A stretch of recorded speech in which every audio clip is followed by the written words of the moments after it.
కూటమి అధినేత పారిపోయాడు. ఆ కూటమి దత్తపుత్రుడు ఏమయ్యాడో తెలీదు. ఆ కూటమిని మోసిన జాతీయ పార్టీ అడ్రస్ గల్లంతు కాబోతోంది. ఈ పరిస్థితుల్లో మరలా అగైన్ జగన్మోహన్ రెడ్డి గారు బ్రహ్మాండమైన భారీ మెజార్టీతో అధికారాన్ని చేపట్టబోతా ఉన్నాడనేది స్పష్టంగా అన్ని సర్వే సంస్థలన్నీ, జాతీయ సర్వే సంస్థలు మొత్తం ఏకతాటి మీద వైఎస్ఆర్ కాంగ్రెస్ పార్టీ ప్రభంజనం ఆంధ్రప్రదేశ్ రాష్ట్రంలో వీయబోతా ఉంది. మరలా జగన్మోహన్ రెడ్డి గారు ముఖ్యమంత్రి కాబోతా ఉన్నాడని చెప్పేసి స్పష్టంగా చెప్తున్న ఈ పరిస్థితులు మనం చూసాం. ఈ పరిస్థితుల్లో ఎన్నికల్లో కుట్రలు పన్నారు, కుతంత్రాలు చేశారు. ఎలక్షన్ కమిషన్ కొంతమందిని ఎస్పీలను మార్చారు, కొంతమంది కలెక్టర్లను మార్చారు. మార్చిన చోటే గొడవలు జరిగినాయి. ఆ గొడవలు జరిగిన దగ్గర మళ్ళా అధికారులను సస్పెండ్ చేశారు. అంటే పరిపాలన సక్రమంగా చేసే ఎస్పీలని, కలెక్టర్లని కావాలని కుట్రపూర్వకంగా మారిస్తే మరలా అదే ప్రాంతంలో గొడవలు జరిగినాయి. మరలా అదే అధికారులను సస్పెండ్ చేశారు. అంటే నిబద్ధతలను గాలికి వదిలేశారు. వ్యవస్థల్ని వాడుకున్నారు. వ్యవస్థల్ని బస్టు పట్టించడంలో చంద్రబాబు నాయుడు అంత దుర్మార్గుడు, బస్టు పట్టించాడు. అయినా సరే ప్రజాస్వామ్య బద్దంగా జరిగే ఎన్నికల్లో ప్రజాస్వామ్యయుతంగా వైఎస్ఆర్ కాంగ్రెస్ పార్టీ నిలబడ్డాం. ప్రజల ఆశీస్సులతో గెలవబోతా ఉన్నాం. నమ్మకం మా మీద ఉంచారు. నమ్మకం మా లీడర్ మీద ఉంచారు. మా జగనన్న మీద ఉంచారు జనం. ఎన్ని కుట్రలు పనినా, ఎన్ని విధ్వంసాలు సృష్టించినా, శాంతి భద్రతల్ని విఘాతం కలిగించే విధంగా ప్రవర్తించిన తెలుగుదేశం పార్టీ, జనసేన పార్టీ ఎన్ని దుర్మార్గాలు క్రీడలకు చేసినా సరే ప్రజాస్వామ్యంలో గెలవబోతా ఉంది.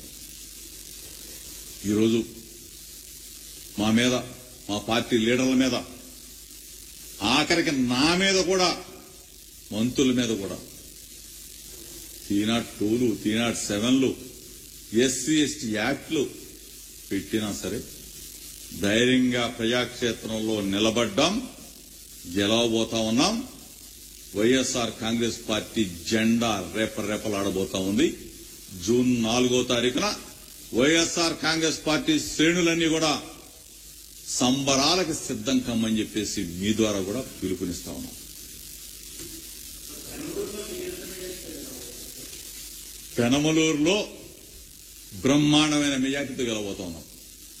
ఎందుకంటే ప్రజలు నమ్మారు, జగనన్నని దీవించారు, జగనన్నని మెచ్చుకో. ఎన్నిక ఎప్పుడు జరుగుద్దా? 5 సంవత్సరాలు జగన్మోహన్ రెడ్డి గారు మన కోసం సేవ చేశాడు, జగనన్న కోసం ఫ్యాన్ గుర్తు మీద ఓటు వేయాలని చెప్పేసి తహతహలాడారు. ఫ్యాన్ గుర్తు మీద ఓటు వేశారు.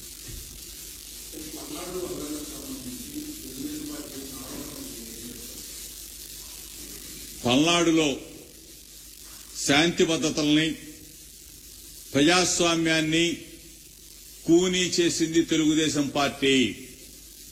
అక్కడ అల్లర్లకి ప్రేరణ తెలుగుదేశం పార్టీ, చంద్రబాబు నాయుడే. ఎక్కడ ఏది జరిగినా సరే రెచ్చగొట్టే కార్యక్రమం చేసింది చంద్రబాబు నాయుడే, తెలుగుదేశం పార్టీనే. మేము ప్రజాక్షేత్రంలో శాంతియుతంగా ఉన్నాం. మేము ప్రజల పక్షాన ఉన్నాం, ప్రజలు మా పక్షాన ఉన్నారు. ఈ పరిస్థితుల్లో ప్రజలు ఓటు వేయడానికి మాకు సిద్ధంగా ఉంటే మా పార్టీ మేమెందుకు అల్లరి చేస్తాం? మేమెందుకు రెచ్చగొడతాం? చంద్రబాబు నాయుడు అనే వ్యక్తి ఆరిపోయే దీపం లాగా ఉన్నాడు కాబట్టి, ఆరిపోతానికి సిద్ధంగా ఉన్నాడు కాబట్టి, తెలుగుదేశం పార్టీ అడ్రస్ గల్లంతు కాబోతోంది కాబట్టి ఈ రాష్ట్రంలో విధ్వంసాలు సృష్టించాడు, శాంతి భద్రతకు విఘాతం కలిగించాడు.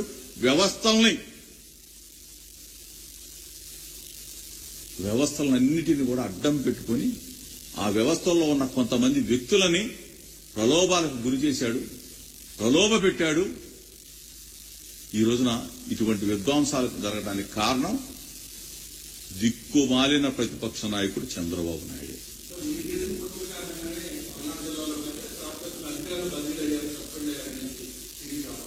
అసలు మేము కుట్రలు చేయాల్సిన అవసరం మాకేముంటుంది?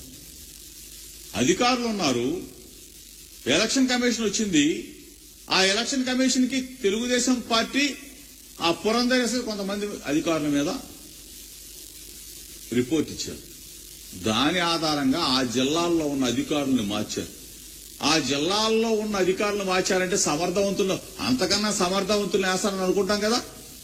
మరి అక్కడే అల్లరి జరిగింది, అక్కడే ఇబ్బంది పెట్టారు, మళ్ళీ ఆ అధికారులనే సస్పెండ్ చేశారు. అంటే ఉన్న అధికారులు సమర్థవంతులైతే ఆ సమర్థవంతమైన అధికారులను తీసేసి అక్కడే మళ్ళీ కొంతమంది అధికారులు వేసి అక్కడే వాళ్ళని సస్పెండ్ చేశారంటే వ్యవస్థను ఏ విధంగా మేనేజ్ చేశారు, వ్యవస్థను ఏ విధంగా వాడుకున్నారు, అల్లాలకు ఏ విధంగా పాల్పడ్డారు. ఇది చంద్రబాబు నాయుడు నైజం. వ్యవస్థల్ని భ్రష్టు పట్టిస్తాడు చంద్రబాబు.